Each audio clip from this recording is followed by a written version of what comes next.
আমি আপনাকে বোঝাতে চাই, মায়েদের ব্যাপারে বলছিলাম, ওদের কণ্ঠ এত আওয়াজ, ওদের কণ্ঠ এত জোরে জোরে। বিজ্ঞান সায়েন্স বলেছে একটা পুরুষের চাইতে মহিলার কণ্ঠটা সরু হয় কেন? আমরা যখন সকাল হয় সকালবেলা আমরা কি করি? সকালবেলা আমরা সাইকেল চালাই, সকালবেলা আমরা বাইক চালাই, সকালবেলা আমরা গাড়ি চালাই, সকালবেলা আমরা কাজকর্ম করি।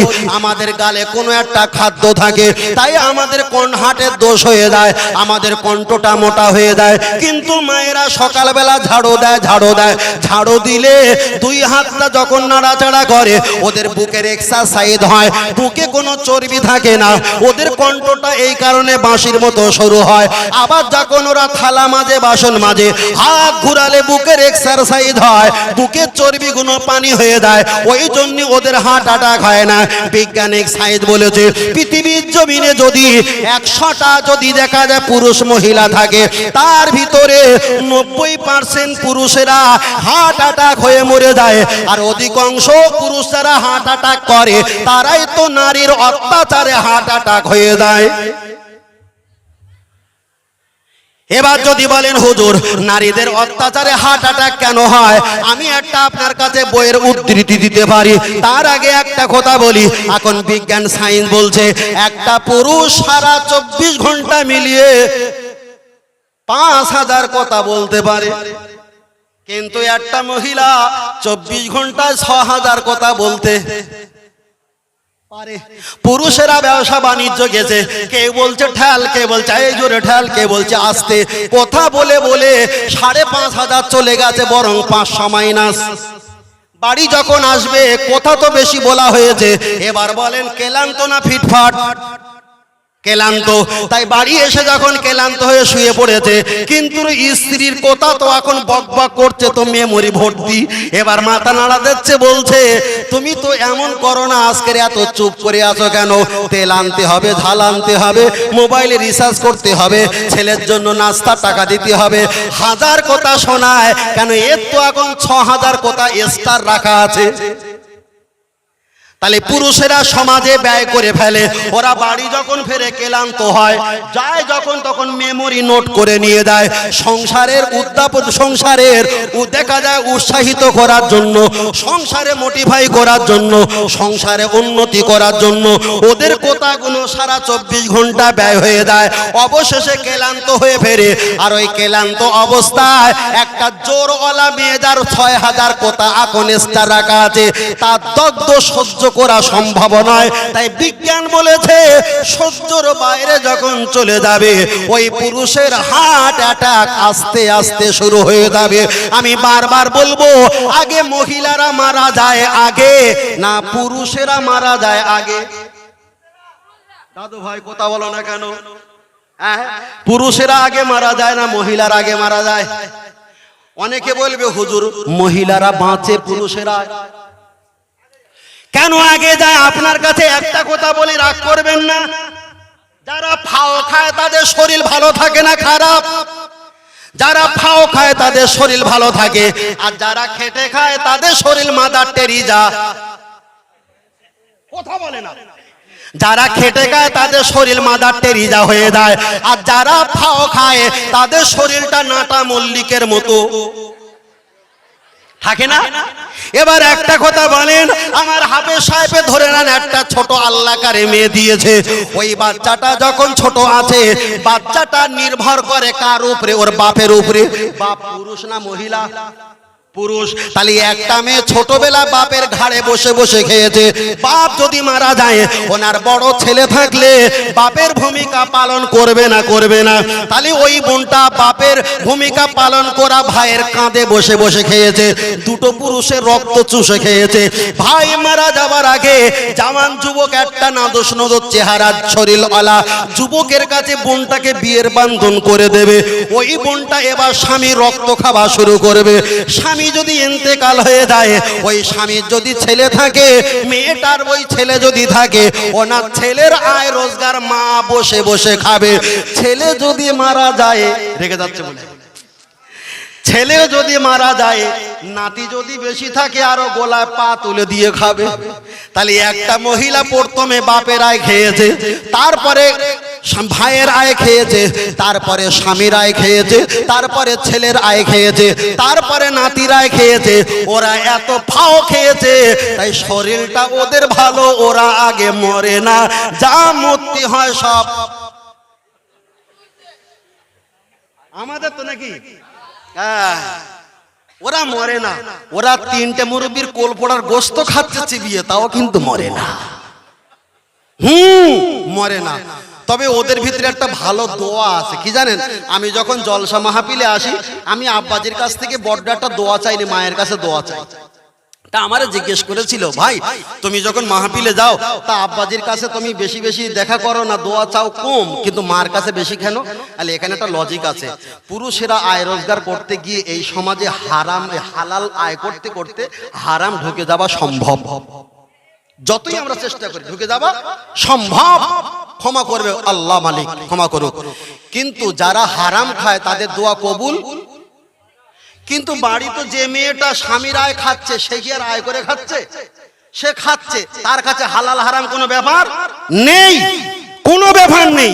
তাহলে পুরুষেরা হারাম আয় করে, হারাম খায়, তাই ওদের কাছে দোয়া চাইলে দোয়া কবুল হতে পারে, নাও হতে পারে। কিন্তু আমার মায়েরা তো হালাল খোর, ওরা হালাল খায়, তাই ওদের কাছে দোয়া করলে নিঃস্বার্থ দোয়া কবুল হয়ে যায়। কথা আল্লাহ আমাদের কবুল করেন, বলেন আমিন। এটা তাকবীর আর নারে তাকবীর। 8 জোরে বলেন নারে তাকবীর। 11টা বাজতে যায় ভাই, তাবারক হয়ে গেছে তো? তাবারক হয়ে গেছে?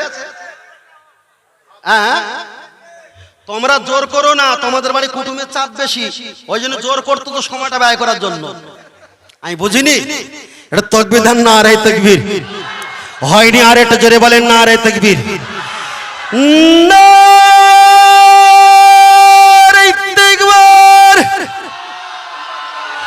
আল কোরআনের আলো, আল হাদিসের আলো, নারে তাকবীর। কষ্ট পেয়েছেন নাকি? কষ্ট পাননি তো? গরম হচ্ছে না? আমার মাশাআল্লাহ, যাক তাহলে এটা ট্রেনের যাত্রী হয়েছে। রড ধরছে ভাই, রড ধরছে, রড ধরছে। চলেন ফের একটা গজল হবে না? হবে না? একটা গজল হবে তো? সকাল 8টার সময় হবে না এখন হবে? অবস্থা দেখো, সকাল 8টায় হবে, এখন হবে তো না বাবা?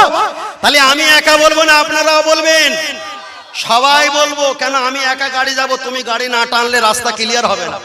আমি একটু বেশি যাব, তুমি একটু কম আসবা, কি তারপরে রাস্তাটা ক্লিয়ার হবে। আমি একটু বেশি বলবো, আপনি একটু কম বলবেন, তাই না? আমরা নবীর বাড়ি যাব না? যাব না? আরে যেতে পারি আর না পারি, যাবার খাতায় নাম লেখানো ভালো তো? ভালো তো?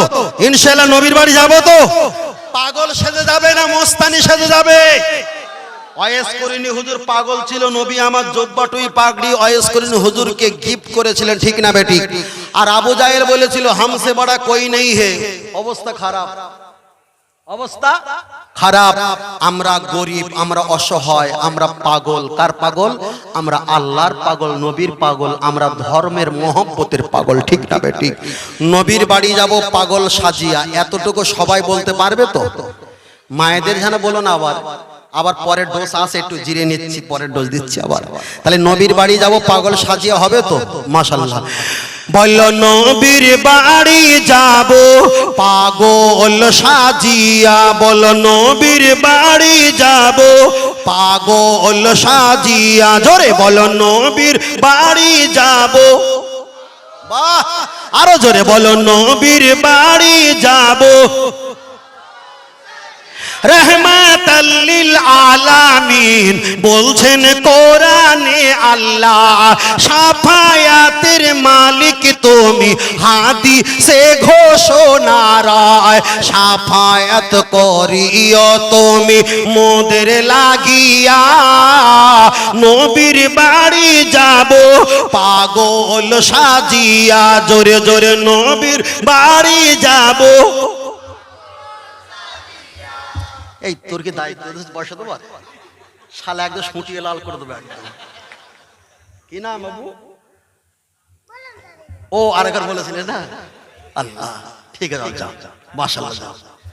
ও যন্ত্র আছে, যন্ত্র আছে। আমরা চলে যাব, আপনিও চলে যাবেন। আমাদের এই পরিবেশটা ওই প্রজন্মিত ছেলেদের জন্য সোপর্দ করতে হবে, ঠিক না বেঠিক? আজকের ওরা ছোট বাচ্চা, আগামী দিন আমাদের জায়গায় রাখতে হবে। কেন এই সিলসিলা, ধর্মের সিলসিলা কিয়ামত পর্যন্ত রাখতে হবে।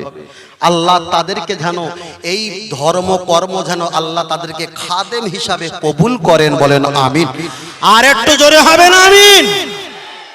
রহমাতাল লিল আলামিন বলছেন কোরআনে আল্লাহ, শাফায়াতের মালিক তুমি, হাদিসে ঘোষণা রায়, শাফায়াত করিও তুমি মোদের লাগিয়া, নবীর বাড়ি যাব পাগল সাজিয়া। জোরে জোরে নবীর বাড়ি।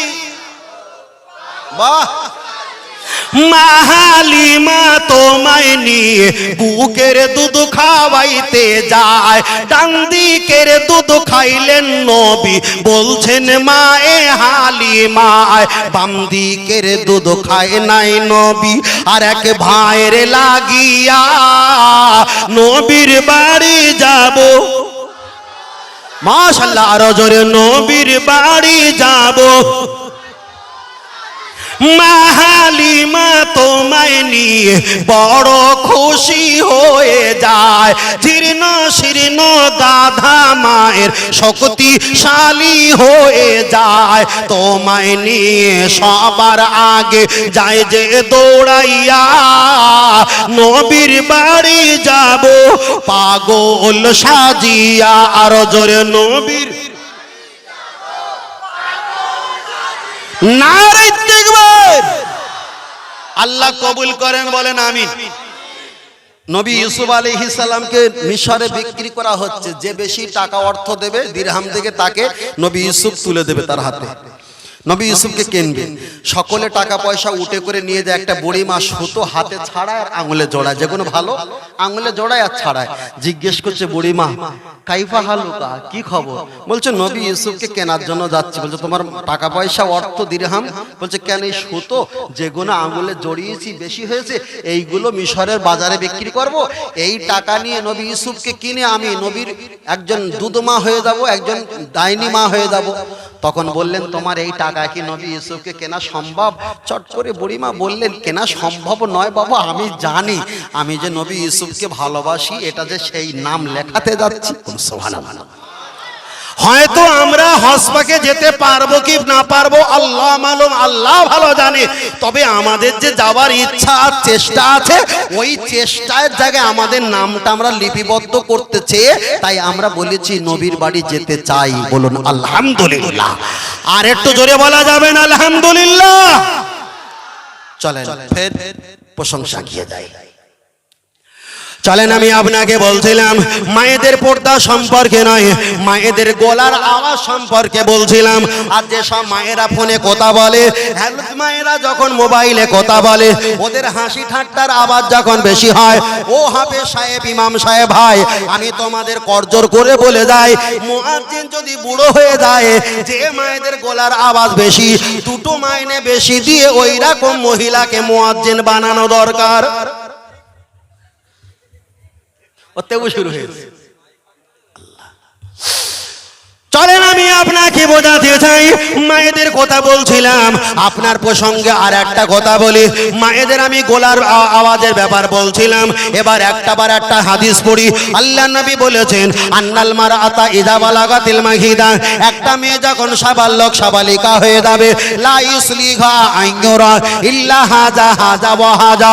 আল্লাহ নবী বললেন, ওই মহিলাটার হাতের কবজি, ওই মহিলাটার আরজুলাকুম পায়ের কবজি, ওই মহিলাটার মুখমণ্ডল পৃথিবীর কোন ব্যক্তিকে দেখানো চলবে না। ওরা বাড়ির পরিবার যারা আছে ওদেরকে দেখাতে পারবে। এবার ফের হজের কাছে গিয়ে ওদের চুল সম্পর্কে একটা ব্যাপার সেবার বলা যাক।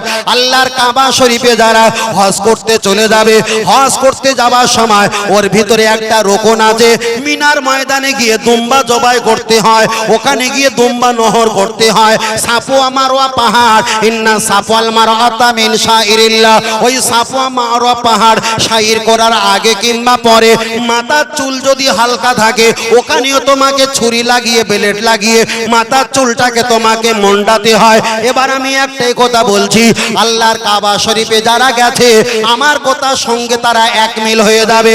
আপনাদের কলকাতার এলাকায় যত সেলুনের দোকান আছে তার চাইতে দামি দামি সেলুনের দোকান আল্লাহর কাবার এলাকায় এক লাইনে কম বেশি 2,500-3 হাজার সেলুনের দোকান। কোন জায়গায় 6 রিয়াল, কোন জায়গায় 12 রিয়াল, কোন জায়গায় 24 রিয়াল, কোন জায়গায় 10 রিয়াল। এক একটা দোকানের এক এক রকম ভাড়া চুল কাটা।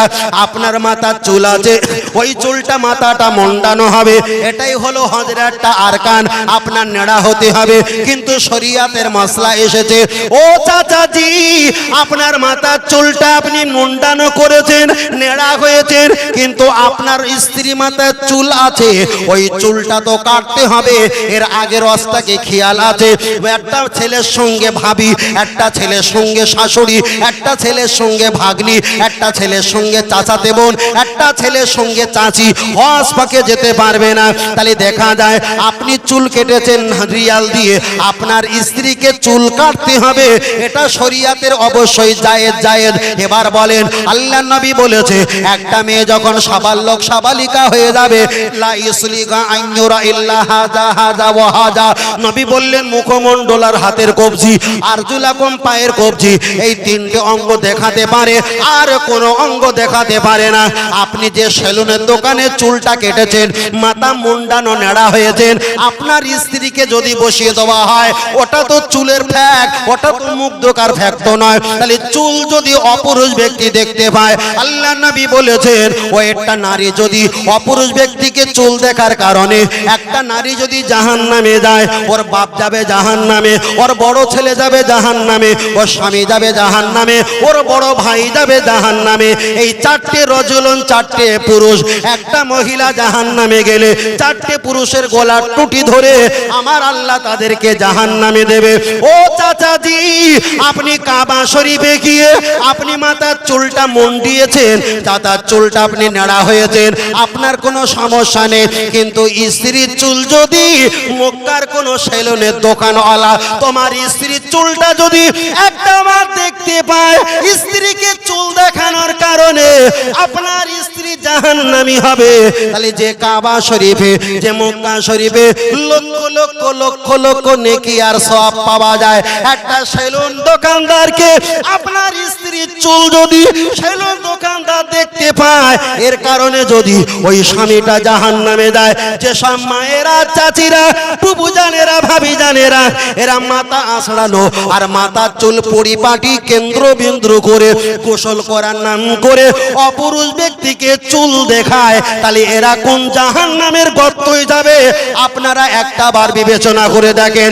ও আমার মায়ের আমি আপনাকে বলছি, আপনারা গোসল করবেন, আপনাদের জামা, আপনাদের কাপড় আপনারা পর্দার সঙ্গে মেলে দিয়ে আপনারা শুকনো করবেন।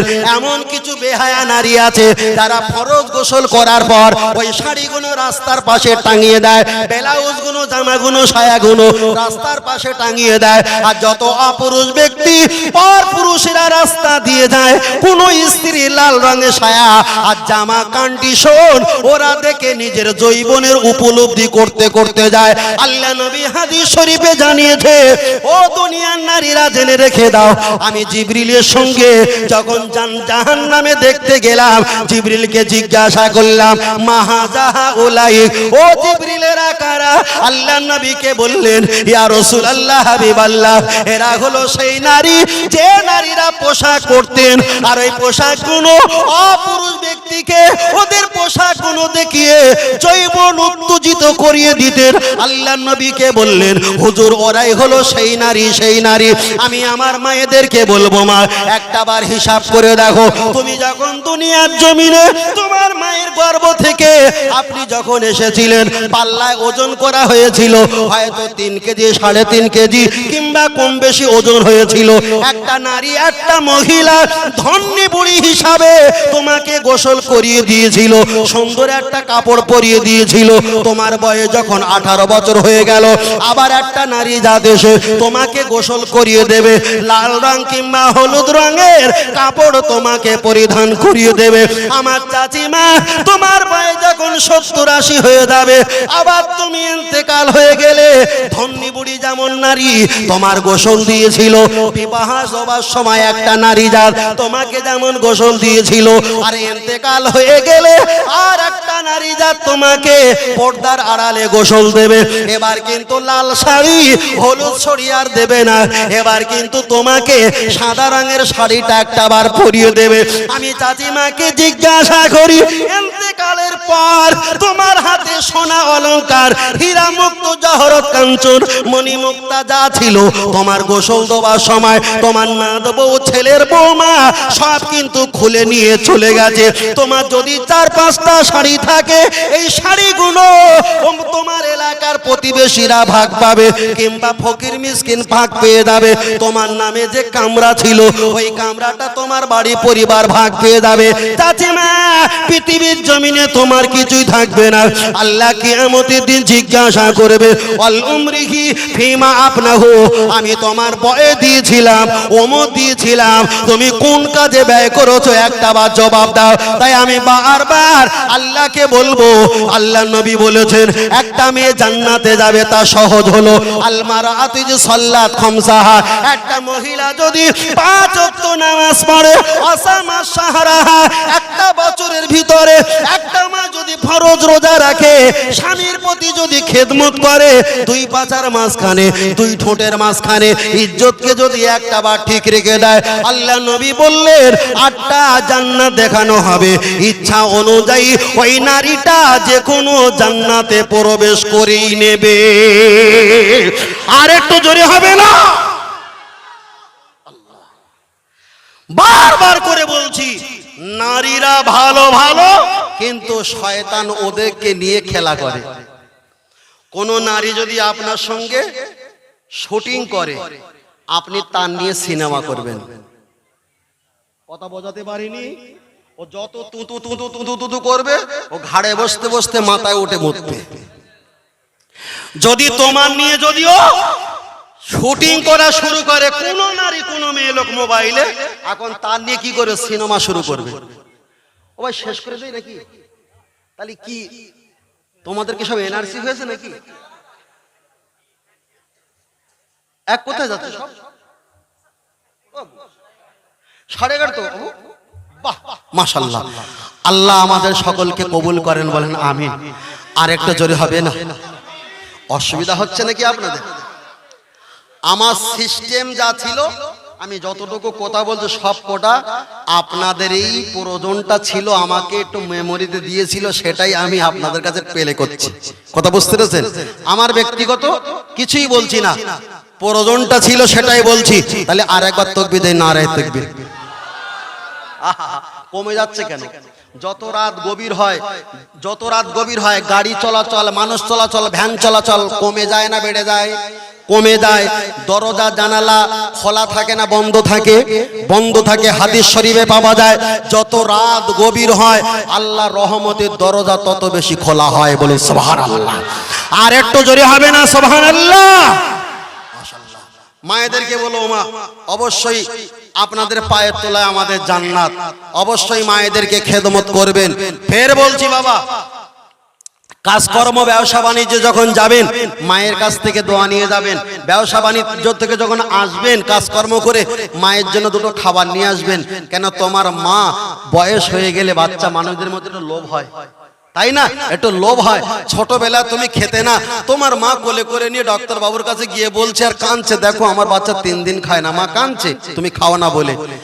আবার শেষ সময়ে মা কাঁদে তুমি খাওয়াও না বলে। বারবার করে বলছিস পৃথিবীর জমিনে রাসূল বলেছেন আমার পরে যদি দোয়া কবুল হয় সেটা কার দোয়া? মায়ের দোয়া। মায়ের দোয়া। যাদের বাড়ি বৌমা একটু সমস্যা করে, বৌমা শ্বশুর এই শাশুড়ি আর বৌমা একটু ঝগড়া হয় না, হয় না? ঝগড়া হয়। এখন শ্বশুর শাশুড়ি ঝগড়া, শ্বশুর এই শাশুড়ি আর বৌমা যখন ঝগড়া হয়, এর ভিতরে ছেলেটা খুব টেনশনে পড়ে যায়। যদি মার দিকে কথা বলে এটাও আল্লাহ নারাজ, যদি স্ত্রীর প্রতি জুলুম করে এটাও শরীয়তের বেখেলাফ। খুব সমস্যা পড়ে যায়। আমি বারবার করে বলবো, এখন স্ত্রীর সঙ্গে তো টাকা চুক্তি হবে। কিসের চুক্তি? টাকায় চুক্তি হবে। স্ত্রীর যদি ভুল হয়ে থাকে, তবুও যদি মায়ের ভুল হয়ে থাকে, তবুও স্ত্রীকে বলবে না যে তুমি নির্দোষ, এটা বলবে না। কি করবে? রাতের বেলা মা বলে যায়, আমার এই প্রতিশোধ না নেওয়া পর্যন্ত আমার এই মরা মুখ দেখবি, আমার সামনে তুই আসবি না। মা অনেক কথা বলেছে। এখন রাগ তো থামাতে হবে। স্ত্রীকে 2-500 কি 1000 টাকা, 10 টাকা, 20 টাকা দিয়ে একটা ঘোষ দাও, যে সকালবেলা ঘুম থেকে যখন উঠবে 2-4টে তর্ক বিতর্ক করতে করতে দরজার পিছনে হুড়কো থাকে তো বাবা, হুড়কো থাকে না আগেকার দিতে মানুষ, ওখানে দমদাম একটু লাঠিলে দমদাম আওয়াজ করবো, তুমি একটু নাটকের মতো চিল্লাচিল্লি করবে। মা তখন আব্বাকে ডেকে বল, দেখে তো ছেলে, ঠিক না বেটি? তাহলে মাও বাঁচলো, স্ত্রীও বাঁচলো। তবে ওটা রাতের মধ্যে সেটিং করতে হবে। সেটিং না করে মাছ চালালেই কিন্তু অবস্থা তোমার খারাপ হয়ে যাবে। কথা বুঝতে পেরেছেন? খারাপ হয়ে যাবে। মাকে কষ্ট দেওয়া যাবে না। আল্লাহ নবীকে বললেন, ইয়া রাসূলুল্লাহ, হাবিবাল্লাহ, আমি খেদমত করব কাকে? নবী বললেন তোমার আম্মাজিকে। দ্বিতীয়বার বললেন কাকে? আল্লাহ নবী বললেন তোমার আম্মাজিকে। তৃতীয়বার বললেন হুজুর আমি আব্বাজিকে না আম্মাকে খেদমত করব? নবী বললেন তোমার আম্মাকে। চতুর্থ নাম্বার বললেন তোমার আব্বাজিকে। কেন? নবী আমার মায়েদেরকে ভালোবাসতেন, নারী জাতকে ভালোবাসতেন, খুব খুশবুকে ভালোবাসতেন, নামাজকে ভালোবাসতেন। আল্লাহ নবী বলেছেন মায়েদের দোয়া আমার আল্লাহ আমার পরে দোয়াটা কবুল করে নেয়। আপনার জান্নাত খানকা, ঈদগাহ, মক্তব, মসজিদ, মাদ্রাসা, পৃথিবীর জমিনে কোথাও আপনার জান্নাত নয়। জান্নাত যদি থাকতে হয়, ইন্নাল জান্নাতা তাহতা আকদামা উম্মাহাতিকুম। আল্লাহ নবী বললেন তোমার জান্নাত হলো তোমার মায়ের পদতলায় জান্নাত। জোরে বলেন সুবহানাল্লাহ। এবার আমি আপনাকে একটা বার বলছি, একটু বাড়িতে সময় পেলে তোমার আম্মাজিকে একটু পাগুন মেসেজ করে দেবে। কেন? এই পায়ে আর সেই শক্তি নাই, এই হাতে আর সেই শক্তি নাই, একটু হাত পা মেসেজ করে দেবে। মায়ের কাছে দোয়া চাইতে হবে না, মাকে খেদমত করলে অটোমেটিক আমার আল্লাহ মায়ের দোয়াটা কবুল করে নেবে। ও ছেলের একটা মজার কথা বলে যায়, জানি না কবে দেখা হবে। আমি যতটুকু কথা বলেছি পারিবারিক কথা বলেছি, চলেন একটা বার এগিয়ে যাওয়া যাক। এখন তোমার মাকে তুমি কষ্ট দিয়েছো, ক্ষমা চাবার মতো কোনো পরিবেশ পাচ্ছ না। বাড়িতে বড় ভাই, বড় ভাবি, ছোট বোন আছে, ওদের সামনে যদি ক্ষমা চাও তোমার প্রেস্টিজে লাগবে, তোমার ছোট হতে হবে, খারাপ লাগবে। না না, তোমার এই সিদ্ধান্ত নিতে হবে না। তোমার মাকে মিথ্যা মিথ্যা বলো, মা চলো একটা জায়গা ঘুরে আসি, চলো একটা বন্ধুর বাড়িতে বেরিয়ে আসি। তোমার মাকে নিয়ে তুমি একটা রেস্টুরেন্ট, বড় হোটেল, বড় একটা পার্কে, সেখানে তোমার মাকে নিয়ে কিছু নাস্তা পানি, খাবার দাবার, কিছু দামি দামি কাপড় চোপড় কিনে দাও। আর কিনে দিয়ে মাকে বলো, মা আমি তোমার তো উমুক সন্তান, আমার নাকে মুখে কপালে চোখে সারা জায়গায় চুম্বন দিয়েছ মা। কোনো কারণে আমি তোমাকে গালাগালিজ করেছিলাম, কোনো কারণে আমি ছোট বড় বলেছিলাম, বাড়ি যদি ক্ষমা চাইতাম না, বাড়ি অনেক সদস্য পরিবার আছে, আমার খারাপ লাগতো মা, তাদের দিকে তাকিয়ে হয়তো আমার ক্ষমা করতে না। আজকে আমরা একটু দূরে চলে এসেছি, এখানে আমাদের আপনজন কেউ নয়, সব কটা ভিন্ন ভিন্ন জায়গার মানুষ। মায়ের পাটা জড়িয়ে ধরো, ও মা তুমি একটা বার ক্ষমা করে দাও। তুমি যদি ক্ষমা করে দাও, ক্ষমা যদি না করো, আমি তোমার গাড়ি ভাড়া করে আমার বাড়িতে পাঠিয়ে দেবো, কিন্তু আমি সন্তানের বাড়িতে যাব না। মায়ের কাছে যতই অপরাধ করো, মায়ের কাছে যত অন্যায় করো, মাকে যদি একটা বার পা জড়িয়ে সন্তান যদি একটা বার বলে মা আমাকে ক্ষমা করে দাও, ও আমার বাপজির আমি আপনাকে বলছি পৃথিবীর এমন কোন কাহা পুরুষ মা নাই সন্তানের জন্য ক্ষমা করে দেবে না, দেবে না। আল্লাহ নবী জানিয়েছে তোমার মা যদি ক্ষমা করে দেয়, নবী আমার জানিয়ে দিলেন হুমা জান্নাতুকা ওয়া নারুকা আও কামা ক্বালা আলাইহিস সালাম। তোমার মা বাপকে যদি খারাপ ব্যবহার করো, তোমার জন্য জাহান্নাম, তোমার তোমার মা বাপের সঙ্গে যদি ভালো আচরণ ব্যবহার করো, তোমার জন্য জান্নাত জান্নাত জান্নাত। তাই আমি আপনাকে একটা বার বলবো, মাকে কোনো আত্মীয় বন্ধুর বাড়ি নিয়ে যাবার নাম করে মায়ের কাছে হাত পা ধরে একটা বার তুমি ক্ষমা চাও, ক্ষমা চাও। তার কারণ কোন মানুষের কাছে কিছু চাইতে গেলে একটা হাত আগিয়ে দেয়, তাকে আমরা ফকির সাইল ভিক্ষুক কাঙাল বলি। আল্লাহর কাছে যখন আমরা চাই, একটা নয় দুটো নয়, একটা নয় আমরা দুটো করে হাত তুলে আল্লাহকে বলি, আল্লাহ পৃথিবীর জমিনে সবচাইতে বড় কাঙাল, সবচাইতে বড় ফকির, সবচাইতে বড় ভিক্ষুক ওকে বলা হয় যারা মানুষের কাছে একটা হাত পাতে। আল্লাহ আমি সবচাইতে বড় কাঙাল, আপনার দরবারে আমি দুটো হাত তুলেছি, আল্লাহ আপনি আমার দোয়াকে কবুল করে নাও। তোমার মা হাত তুলে দোয়া করা দরকার নেই, তোমার মা তোমার দিকে তাকিয়ে চোখের পানি ফেলার প্রয়োজন নেই। তোমার মা যদি একটা বার ক্ষমা করে দিয়ে, মিসকি যদি একটা বার হাসি দিয়ে থাকে, দয়ার নবী বললেন ওই হাসিটা আমার আল্লাহর আরশ পর্যন্ত খুশি হয়ে যায়। আর একটু জোরে বলেন। ছেলেদেরকে বলবো, যাদের আব্বাজি আছে আম্মাজি আছে তাদেরকে খেদমত করতে হবে, খেদমত করতে হবে। আমি এখানে বসেছি, আমি এখানে বসার পূর্বে আসার সময় আমার মায়ের কাছ থেকে দোয়া নিয়েছি। তোমরা আমার কাছে বলবে হুজুর মুসাফির দোয়া দাও দোয়া দাও, কিন্তু আমি যে কত বড় ভিখারি, আমি আমার মায়ের কাছ থেকে দোয়া নিয়ে এসেছি। আমার নবী যদি দুনিয়ার হায়াতে বেঁচে থাকতেন, নবীকে যদি আমরা মক্কা শরীফে গিয়ে দাওয়াত করতাম, প্লেনে করে নবীকে যদি এখানে নিয়ে আসতাম, আমার নবীর মা যদি বেঁচে থাকতেন, আমাদের কাছে আসার আগে নিজের মায়ের কাছ থেকে অনুমতি নিতেন না নিতেন না? অবশ্যই নিতেন। তাই সেই নবী বললেন যারা কাবায় গেছে কিন্তু আব্বা মা তাদের প্রতি রাজি নয়, ওই কাবাটায় আসা কোনো লাভ হবে না। মা বাপ যদি রাজি থাকে, মায়ের দোয়া ওলি হওয়া যায়, মায়ের দোয়ায় আমার আল্লাহ তার তাকদীর পরিবর্তন করে দেয়। বলেন আল্লাহুম্মা আমিন। অনেক কথা বলেছি, হাফেজ সাহেব ভাই বলছিল একদম 12:30 শেষ করে দেবো। আমি অনেক কথা বলেছি, শুধু পারিবারিক সম্পর্কে না বাবা, পারিবারিক সম্পর্কে বলেছি, কখন মায়েদের বলেছি, তবে মায়েদের বেশি বলিনি। কেন? আমার ওয়াজ বেশি তো মায়েরা শোনে, ওদের বিরুদ্ধে বললি যদি মূলবাড়ি হয়ে যায় আর এখানে আসতে পারবো না, কথা বোঝেন না? তাই আপনাদের বিরুদ্ধে বলেছি। ছেলেরা তোমরা যারা হাতে লাল দড়ি বেঁধেছো, ভ্যাসলেট পরেছো, হাতে আংটি পরেছো, এগুলো বাবা পড়বে না। পায়ে আবার কালো দড়ি বেঁধেছে, আবার কানে একটা, এটা কি বলে কান না নাক, কান তো, কানে একটা মাকড়ি ফুরিয়েছে। আবার বলে হামসে বাড়া কই নেই হে, তুই যে কত বড় শক্তিমান আমার সে ভাবি জানে। বারবার বলছি এই ভণ্ডগিরি বাদ দিতে হবে। এর ভিতরে যারা আছেন এখানে বিয়ে শাদী হলে হাফেজ সাহেব পয়সা লাগে, মেয়ের বাপের পয়সা দিতে হয়, বিয়ে শাদী করলে পয়সা নেয় না? পয়সা নেয় কে দিকে? পয়সা নেয়, তাই না? কারা কারা বিয়ে করেননি একটু হাত তোলেন দিন বাবা। কারা কারা বিয়ে করেননি একটু হাত তোলো। কে কে বিয়ে করেননি? ওই চাষা হাত তুলতেছে নাকি? কচি আমারে মেরে ফেল, আমি কেন বেঁচে আছি? ভুল হয়ে যাচ্ছে। কারা কারা বিয়ে করেননি একটু হাত তোলেন। ও পাগলা, তাই না? যাই হোক, মাথা খারাপ বলে কোনো টেনশন করার কাজ নেই। তার কারণ ব্রেন যখন খারাপ হয় না তখন সমস্যা। আব্বাজিকে বলছে আব্বাজি জোহরের সময় হয়ে গেছে, গরু ঘাস খাওয়াচ্ছেন, কুরবানি দেবেন, তা তাড়াতাড়ি নিয়ে চলে আসেন। বলছে আর ভাই বলিসনি, গরু শরীর খারাপ।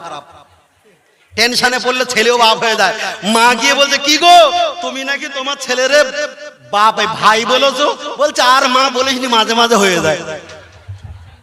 এরকম তো হয় স্বাভাবিক। একটু পাগল থাকলেও তারা হয়তো দুনিয়াতে কোনো মজা পেল না, কিন্তু আমাদের চাইতে দামি। কেন? পাগলদের প্রতি নামাজ জায়েজ নেই, পাগলদের প্রতি যুদ্ধে যাওয়া জায়েজ নেই, পাগলদের প্রতি অনেক ইবাদত মাহরুম করা হয়েছে, একদম মানে কি বলা যায় স্টপ করা হয়েছে। করলে সেটা ভিন্ন কথা, কিন্তু ওদের প্রতি জুলুম নেই। যেমন ইনশিতা ফাসুম, কষ্ট যদি না হয় রোজা রাখতে পারো, ইনশিতা ফাত্তুর, কষ্ট যদি না হয়, কষ্ট যদি বেশি হয় রোজাকে ডিলিট করে দিতে পারো। কিন্তু ওদের মশলা এটা, তোমাদের রাখার প্রয়োজন নেই, রাখতে পারো নাও রাখতে পারো। কিন্তু মরেছি আমরা, মরেছি আমরা, সব চাইতে বিপদে পড়েছি আমরা।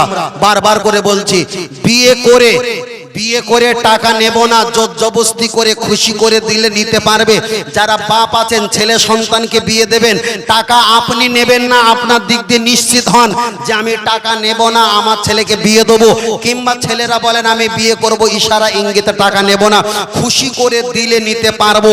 এমন কোন আল্লাহর বান্দা থাকলে কোরআনের মাহফিল থেকে আল্লাহকে হাত তুলিয়ে দেখান একজন। মাশাআল্লাহ, একজন হাত তুলেছেন, দুইজনা, 3 4 5 6 7 7 জন, 8 জন, 9 জন। আর সবাই নেবে? বিয়ে হয়ে গেছে তো মাশাআল্লাহ। 9 জন, 10 নম্বরে একজন হাত তোলেন বাবা, 10 নম্বরে। মাশাআল্লাহ, নারে তাকবীর, নারে তাকবীর। এর ভিতরে একে কি বলা হয়? একে কি বলা হয়? কি বলা হয়? দাড়ি রাখা কি? মশলা তো বেঁধে গেছে এই জায়গা। দাড়ি রাখা সুন্নত না, দাড়ি রাখা ফরজ। কেউ বলেছেন ওয়াজিব, আর 90 বছর শুনে আসি দাড়ি রাখা সুন্নত না। দাড়ির এক মুষ্টি নিচে কাটা সুন্নাত, আর দাড়ি রাখা হচ্ছে ফরজ। কেউ কেউ বলেছেন ওয়াজিব। ওয়াজিবটা হলো ফরজের কাছাকাছি। ভালো করে মশলাটা থেকে ক্লিয়ার হয়ে যাবে, তাহলে আমার কথাটা সত্য মতে যাচাই হবে। চলেন, এখানে যারা দাড়ি রাখেননি, আমি বড় বড় রাখতে বলছি না। বিরাট কোহলি দাড়ি রেখেছে, দেখেছেন? বিরাট কোহলি হালকা হালকা রেখেছে 0 পয়েন্টে। আমি অত বড় রাখতে বলছি না, অন্তত হালকা হালকা রাখেন। আমি বড় রাখার সুযোগ আপনার পরে দেব। শুরু করেন, চালো, ইনশাল্লাহ হবে। এর ভিতরে আমার ভাইরা একজনকে বলবে, চাচাজি, যুবক ভাই, আমরা হালকা হালকা একটু দাড়ি রাখবো। একজন হাত তুলে আল্লাহকে দেখাবে। মাশাআল্লাহ, সুন্দর দাঁড়িয়ে আছে। 1 জন, 2 জন, 3 জন। আপনারা 3 জনে দাঁড়িয়ে 4 5 6 7 8 9 10 11 12 13 14 15 16 17 18 19 20 21 22 23 24 25। হাত তোলে না, টেনে তোলো, টেনে তোলো, হাত টেনে তোলো, বগল ছেড়ে ফেলো। 26 27 28 29 30 31 32 33 34 35। আমার সেক্রেটারি ভাই কোথায়? সেক্রেটারি ভাই পিছনে কোথায়? ভাই আমি দেখতে পাইনি, সামনে আসো, একটু আগে আসেন। 36 দাড়ি রাখার জন্য নিয়ত করলেন। আপনারা খুশি না বেজার? আবে সাহেব ভাই, খুশি না বেজার? খুশি তো? একটু তাকবীর দেন, নারে তাকবীর। কমে যাচ্ছে কেন? একটু বাড়িয়ে দাও না, শেষবারের মতো হালকা করে বাড়িয়ে দাও, বাড়িয়ে দাও, বাড়িয়ে দাও। কজনা দাড়ি রেখেছেন? কজনা দাড়ি রাখার জন্য হাত তুলেছিলেন? 32 36। আল্লাহ আমার ভাইকে কবুল করেন, বলেন আমিন। আর একটু জোরে হবেন, আল্লাহুম্মা আমিন। তাহলে একটা তাকবীর দেন, দিন, নারে তাকবীর। আহা, কি তাকবীর, কি তাকবীর।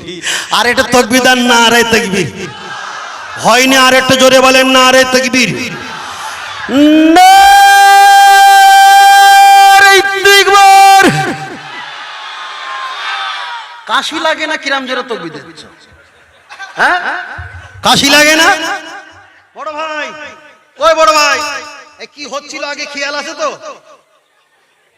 আগে একটা কি হচ্ছিল খেয়াল আছে? কোনো খবর নেই, কোনো খবর নেই। এর ভিতরে একজন আল্লাহর বান্দা বলবে, হুজুর আমি কাজকর্মে থাকি, আমি জোহরে সময় না পেলে, আসরে না পেলে, মাগরিবে না পেলে, অন্তত এশায় তো বাড়ি আসে। এশায় বাড়ি আসে না?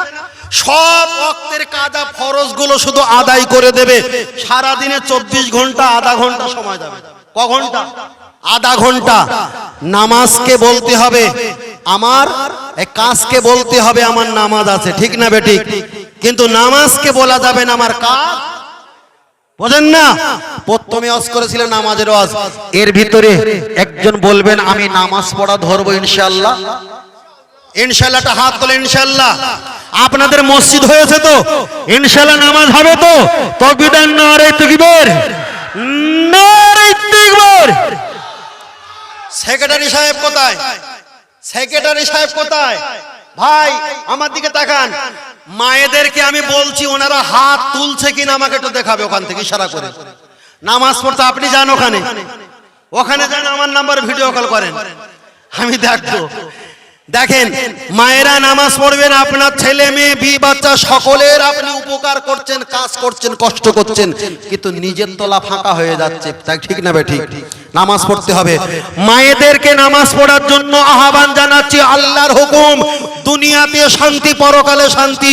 মায়েরা একটু পর্দার আড়ালে একটু হাত তুলে আমার ভাইকে একটু দেখিয়ে দেন দিনি, কারা কারা নামাজ পড়বেন আগামী দিন থেকে। হাত তুলছে ভাই, হাত তুলছে, হাত তুলেছে, তুলেছে তো? তার ভিতরে আপনার গিন্নি আছে তো? ঠিক আছে, মাশাআল্লাহ, আল্লাহ কবুল করেন, বলেন আমিন। আর একটু জোরে বলেন আল্লাহুম্মা আমিন। এলাকায় মসজিদ হয়েছে শুনলাম, তাই না? খুব অল্প সময়ে মসজিদ কার ঘর? আহাব্বু ইলাল্লাহি মাসাজিদুহা, সবচাইতে শ্রেষ্ঠ ঘর হলো কার ঘর? ও আবগাদু ইলাল্লাহি আসওয়াদুহা, পৃথিবীর সবচাইতে নিকৃষ্ট জায়গার নাম কি? বাজার। আর ওই বাজারে গিয়ে সেখানে অনেক সমালোচনা করা হয়, বাজারে কম দামের মসজিদের সঙ্গে সম্পর্ক রাখবেন, তাহলে বিয়ে করবে, টাকা নেবে না হবে সাহেব। দাড়ি রাখার কথা বললো, নামাজ পড়ারও কথা বললো। আল্লাহ যা বলেছি, যা শুনেছি, আল্লাহ ভুল ত্রুটি মাফ করে দিয়ে আমার নবীর খাতিরে আল্লাহ কবুল করে নেন, বলেন আমিন। আর একটু জোরে হবেন আল্লাহুম্মা আমিন, আর একটু জোরে হবেন আল্লাহুম্মা আমিন। নারে তাকবীর, নারে তাকবীর, নারে তাকবীর। খোদাকে দেয় যে ধোকা, সে হলো মস্ত বোকা। যে করে টাকা টাকা, মাটিতে পড়বে ঢাকা। সেখানে থাকবে একা, সেখানে থাকবে একা। খোদাকে দেয় যে ধোকা, টাকায় জান চলে যায়, টাকায় মান চলে যায়। আবার টাকার ওসিলায় কাবার মেহমান হওয়া যায়, বলুন সুবহানাল্লাহ। আর একটু জোরে হবে না? দোয়া করব, আর বেশি না।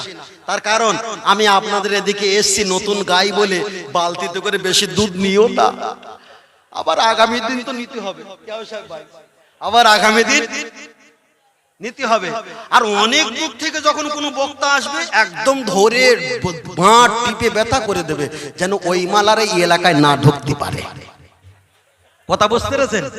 যতক্ষণ বক্তব্য রাখি, আল্লাহ শুকরিয়া, আপনাদের দোয়া, আমার নবী পাকের খাস নিয়ামত, আল্লাহ পাকের দয়া, আমার মুরব্বীদের দোয়া। আমার শ্রোতা যত ইউটিউবে দেখবেন, আমার শ্রোতা এর থেকে পাহাড় পাহাড় শ্রোতা থাকে, পাহাড় পাহাড় শ্রোতা।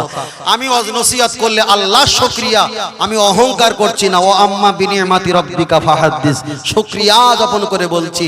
আমি বলি কোনো ঘটনা, কোনো কিস্সা কাহিনী কিছু বলিনি।